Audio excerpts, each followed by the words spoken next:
Xitoyning Urum shahrida hozirgi vaqtda mana kargoxonada yuklar shu darajada ko'paygan. Bu ko'payishiga asosiy sabablardan biri 1-oktyabrdan 10-oktyabrgacha Xitoyda bayram bo'lar ekan. Shunga o'zbeklar hammasi kelib tovarlarni olib ketib olay deb kelishgan. Mana hamma tovarlarni o'zi qidirib yuribdi. Mana men ham tovarlarimni press qildiryapman. Pastillar, shunaqa pastillar.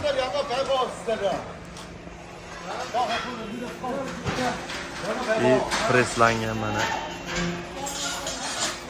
narsalar mana bu yoqqa chiqadi.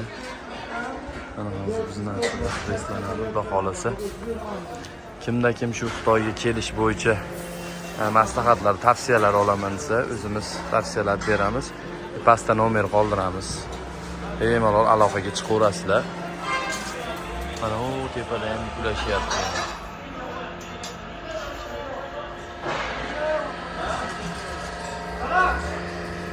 Xitoyga kelganinglarda mabodo narsalar oz bo'lsa yoki anaqa katta pressdan oshib qolsa, bu ham bitta ma'lumot. Bir dona mana shunaqa kichkina press qiladigan presscha apparati ham bor.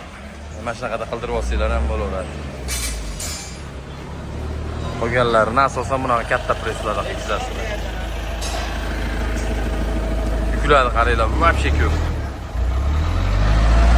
Mana bizning narsalar hozir presslanadi. Mana shunaqa qilib ezilaveradi. Mana shunaqa tovushlar chiqadi, presslagan sari mana. Bo'ldi. Burasida press bo'lyapti. 300 tonna og'irlikda bo'lar ekan bu press.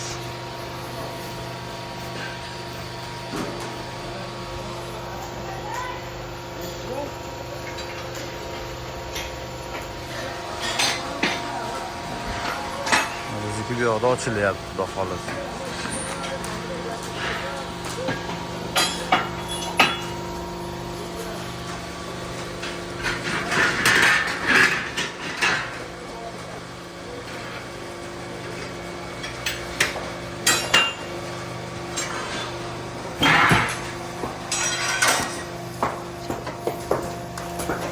Yigirma 648.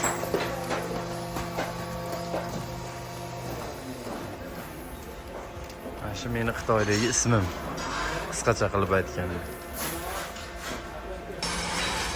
Presslarni qilib bo'ldik. Xudo xolasa, endi naryoqdagi korobkalarimizdan ham xabar olib qo'yamiz. Topshirib qo'ygandik. Nakladno, ya'ni qog'ozlarni bitta olib olsak, qancha pul bo'lganini. Shu bilan keyin sekin mehmonxonaga kirib, sal o'zimizga qarab, o'ta ham urinib ketdik, endi kir bo'ladi odam. Keyin boshqa ishlarni qilamiz. Mana bular tayyor ketishga. Mana yuklar. Mana senga olam yuk. Etagingga siqqanicha ol deb urib beramiz endi. Mana yuklanyapti, bu yerga yuklar. Bu yerda ko'proq bu pressdan tashqari korobkalar ham solinadi.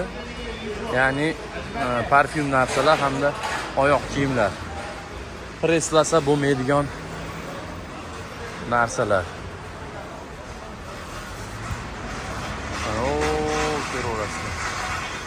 Hozir biz bu bolalardan bilib qo'yamiz. Mana shunaqa laklinkalarni yopishtirib qo'yishadi. Mana shu kod kimdir ismida endi kak. Xitoyda shunaqa.